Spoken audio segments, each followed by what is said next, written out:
You guys ever wonder what the Palestinian Authority prime minister would say if he was invited to the recent conference on climate change?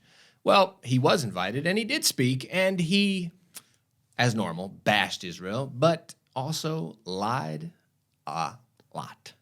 A lot of lies. Guys, stay tuned right here at the Israel Guys for the rest of the story.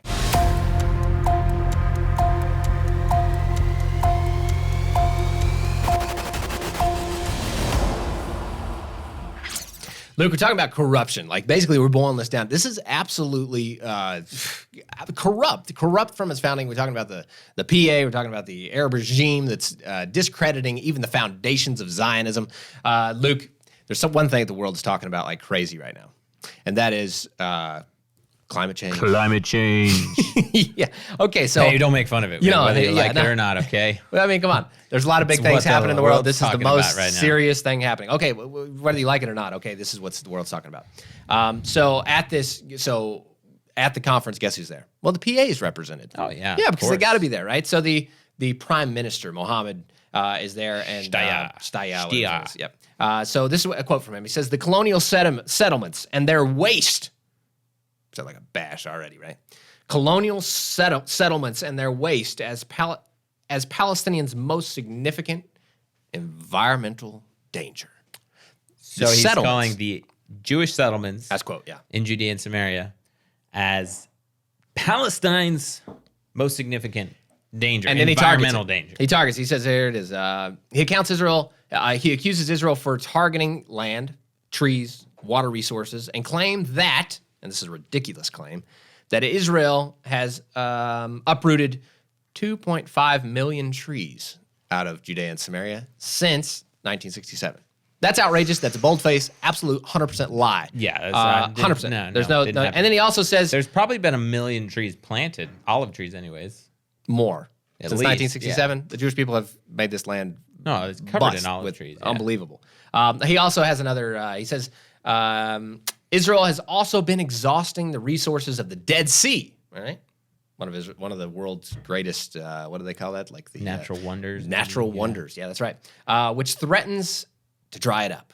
Wow. So now he's threatening Israel. Israel's draining it dry. Okay, I think the Dead Sea's been draining itself. Like I don't think been happening for quite some time. Israel is not the source of draining the Dead Sea. If anything, Israel is actually maintaining and is like helping the situation down there like a lot. There's a huge Israeli focus on making sure and keeping the Dead Sea a world wonder and maintaining that. Okay, now just because he was so audacious to just bold-faced lie to all, I mean, who was not there? World leaders, a major world summit. And so, okay, the Palestinian prime minister here, he had the audacity to just state these things. Because so many people were there, we need to set the record straight, and let's do it really quick. Do you think he was talking when Joe Biden fell asleep, or? I bet he was. Joe Biden definitely did not want to hear. I was not. That wasn't on my notes. No, sorry, I just not allowed to talk like that. Yeah. Stop it. Okay, water pollution. We just talked about water pollution. One, Israel is one of the top when it comes to conserving water, recycling. Mm-hmm. Israel recycles like 70%, like a massive amount of its water. America and other nations, like it's like 7. Like I mean, to put it this way, like 5 years ago, Israel was, if they didn't get enough rain for the winter and the Galilee didn't reach certain points, like they had serious water issues. But today, like Israel is not actually worried about their water. Yes, they want to get rain. It's good for the land. They need it.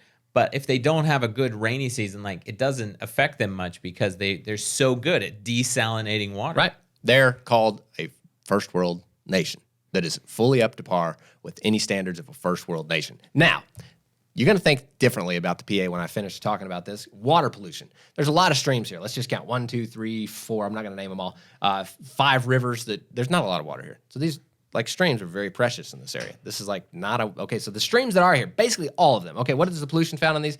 They're all run through Arab towns or whatever. Okay.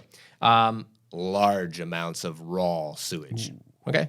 Yeah. This is from Regavim. I'll just give the Regavim as an organization here that goes in and they actually document camera pictures, whatever. It's all straight documentation. Slaughterhouses. Right on there. Just run right in there. Yep. Oil mills. That's something that we actually see on a regular basis. We see it a regular basis, actually. It's quite the cultural experience, actually. I mean, marble industries and stuff like that. Waste. Just Boom, right? Okay. This is massive. I'm just mentioning some of the big stuff. Big things that are polluting these streams like unbelievably, okay? Raw sewage. You know, when you think about universities in America, you think about high class. You think about, okay, there's Bet Zayt University. Birzeit. It's Birzeit is a university, and it's a town, and there's nearby towns. Guess where all the sewage goes? It's untreated, and it's raw, and it runs right into the nearby stream. Yeah. Okay. All right. So back to the trash. 2021 climate change conference. Okay, this is the man that's talking. Okay. All right, continue. Wait, did we talk about how the Ramallah municipality poured more than 10,000 cubic feet of garbage outside the city and set it on fire?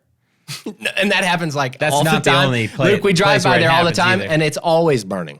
Not only that, but like from where we are right now, sometimes you'll smell this really weird burning smell, and you just look across the valley, maybe within 10 miles, and you could see just a huge pillar of black smoke, and it's trash. And what people don't know, Luke, is if you ever drive through an Arab town, one, you feel like you're in a third world country. It's completely wrecked, and there's cars laying everywhere. It looks like a bomb's gone off. A bomb hasn't gone off. It's just the way it is. The streets are covered with cars, and there's junkyards absolutely everywhere. And to top that, there's tires burning. Okay, did you know there's actually a factory inside Ramallah, which is supposedly the PA capital, that actually burns tires pretty much continually? You know why? It's their recycle factory. Ooh. They just burn them right out in the. I thought just they let that go. And guess what? When they were in a riot with the IDF. No, this is actually an industry. They burn tires just to be burning tires. That's why get they're the so wire good out. at it. That's why they're so good at it. To get the wire out. Ooh, yeah. So they're actually it's an industry. Go to the and not only that, but you can just find tires burning just about anywhere you go. Not to mention the illegal quarries. Well, so when we're talking about this topic, these people are the last people to be talking about and giving any input to climate change and helping the atmosphere and our issues with the planet. Okay, there's going to be some issues, but they're definitely not helping anything when it comes to this. And I just want to thank Regavim. These guys are great. They're giving the facts on the ground. And if they're not for these guys, okay, they could sit there and lie their teeth out at the climate change conference, and the world would know nothing better. But thank God for this documentation that's actually there to tell you, okay, bold-faced lie, fact. Boom. If you think that instead of lying about Israel's negative contribution to the world's climate, that the PA should actually be held accountable for their own negative actions, let us know in the comments below. Tune out the fake news and tune into what is actually happening right here in the land of Israel. We'll be back next week here at the Israel Guys. Hey guys, thanks so much for watching. Go ahead and subscribe if you like that content. We can get it to you every week, right there at your fingertips. If you really liked it and have questions, anything, we love comments. Go ahead and leave us a comment as well. If you'd like to even go further, your support would be greatly appreciated. We've got lots of content, lots of ideas that we want to keep pushing out there. If you want to support, you can go to our Patreon page or check us out at theisraelguys.com.